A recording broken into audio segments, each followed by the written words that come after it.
Welcome back. With us right now is Joan Milliman of GRF, but specifically, she is reporting on the Mobility and Vehicles Committee. Hi. Hi, Ken. Always good to see you. Nice to be here. So yesterday they had the meeting and you chaired that, right? Yes, I did. Yeah. Our regular chairman was out of town, so I got the privilege. Exactly. So we're going to talk about several different things and the monthly transportation reports, and we'll go on to the next one about some proposed vehicle purchases, right? Sure. The transportation reports are just a general report we get every meeting about bus repairs and usage, not usage, but repairs and maintenance, and so that's fine. But there's some proposed vehicle purchases that were announced, but before that there was a nice general services update. Okay. Bruce Hartley introduced Drew Harrell, who's a new transportation and maintenance services manager. And he'll be in charge of the departments for transportation, vehicles, custodial, and paving. So it's a big job, and he's new, very nice fellow. Mr. Hartley attended the Fleet and Transportation Expo at Long Beach and was really impressed by certain improvements, technological improvements, everything from electric buses, which may or may not fit in here, to vehicles that use alternative fuels, right, including water. Yeah, that's right. Right. He mentioned that there are 2 new electric charging stations here which are recently installed behind the community center, and you'll be getting more information about that from the maintenance and construction group. I'm not going to talk too much about that yet. There's a warning here that I want you to hear. It's important that you know, lots of times the department is working out something with the bus drivers or with other staff. And it's really important that before the actual thing is presented, that it not be talked about, because rumors get started. You know, they're going to do away with our whatever it is they're working on, and you don't want to get rumors started. Right. So those of us who are on staff or bus drivers or something have to stay quiet, but go ahead with the plans. Okay. There were proposed vehicles. The budget for proposed vehicles was presented, and it's huge. But I want you to know that not everything that's on that list will be finalized. And they evaluate every vehicle here by according to its mileage and the maintenance and repair costs and so on. And then they also look at the capital plan for a 30-year period. If there's a vehicle that's scheduled to be renovated or replaced, it goes through all the testing to be sure it really is necessary to replace it. Or sometimes things wear out sooner than expected, and those too have to be checked. Then finally, there's a third thing they look at. There's a request by departments to do more efficient jobs, or they have new things they need. So all this stuff is on the same request form, and it's very big, so people we'll see what happens. We'll see what happens, yeah. The question of bus shelters came up, and generally staff doesn't recommend installing them. You know, the bus shelters we have are at the clubhouses, especially 5 and 1. And the cost is pretty prohibitive to just do one. For example, just the shelter alone is $12,000.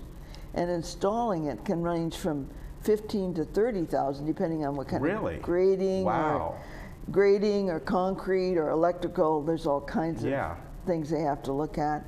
And then the furniture itself for another $2,000. Things like the benches and trash receptacles, signs.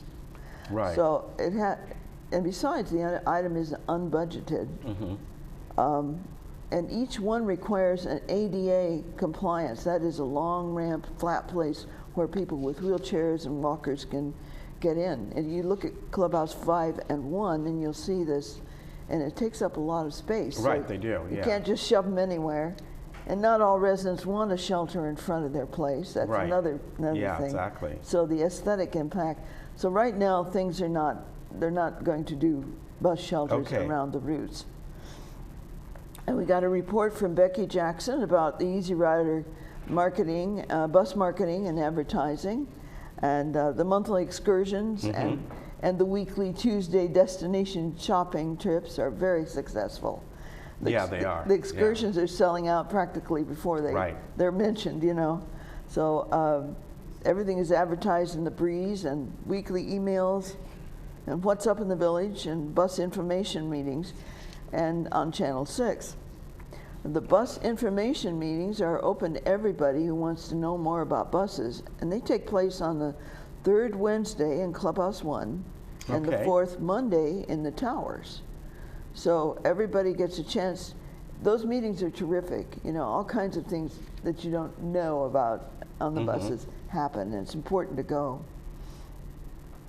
Yeah, and I do want to mention that we've talked about the Easy Rider bus program, and we had Becky on not too long ago. Yeah.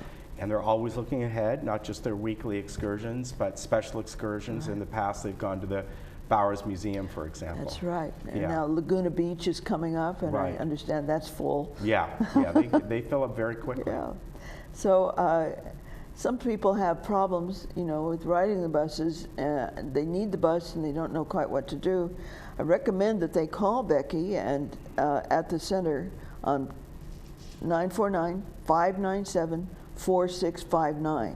That's 597-4659. I can't emphasize that enough. They're very friendly, and they'll help you work out any route, because the brochure itself at first is daunting. I brought it just because, you know, I know. Yeah, yeah, exactly. You have to figure out, well, now let's see, which route am I on? And it goes by your gate, your main gate. So, and all the east buses travel a certain way, all the west buses travel a certain way, of course, the east and west. But if you want to go to the Braille Institute, for example, the east bus goes by there and will drop you. There are lots of stops along the way that are request stops.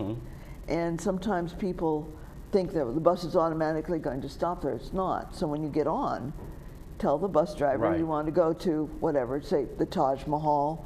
You'd be taking an eastbound bus and say to the bus driver, I need to go to the hall. Right, Taj exactly. Mahal, excuse me. And these are available, if I may. Yes, please. These are available at the clubhouses and here, and also clubhouses and the community center. The community center, yes. So, yeah, you've got all this stuff here, and on the, as you mentioned, some of the buses go to the mall and things like that, and everything's listed here, so you can figure out what bus, or really east bus, west bus, which one is going to service you, and those are the request stops. Those are the request stops. Now,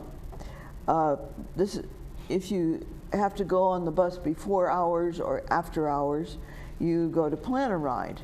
And if you've got a morning stop before 9 o'clock, then you call the day before by noon. Okay. And if you have an evening stop that you need to go to after hours, you have to call by 3:30. So that they will plan that for you and come and get you and pick you up.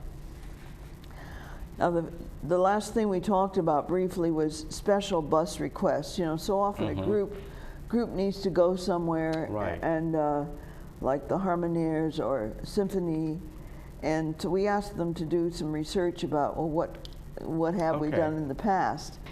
And generally speaking, if the request's within the Easy Rider service routes and hours, there's not a problem. Right. In fact, a resident can just simply request the bus for a certain time, and if they have a group of, say, 5 or 7 people that need to go together, they can do that. Exactly. Actually, we don't usually think about that, with a special request, but it's possible for very small groups. Our next meeting, which is not next month, our next meeting is going to be on a Wednesday instead of a Monday. Okay. And it'll be August 2nd at 1:30 in the boardroom. Right. Okay. And so at that time, we'll receive some information on ridership trends and how many people are riding and where they're going. It's not easy to keep track of that, and they're still kind of working it out, so it'll be interesting to see what they come up with. All right, very good. And then pick up your guide here. Yeah, please get a guide. And again, the number is 4659 lagunawoodsvillage.com/ride. And you can get all the information there. Very good. Good to see you Thank you again. very much. We see Joan in so many different capacities, right? Yep. Good to see you. Running We'll in see you and next out. time, and we'll be right back. Thanks, Ken.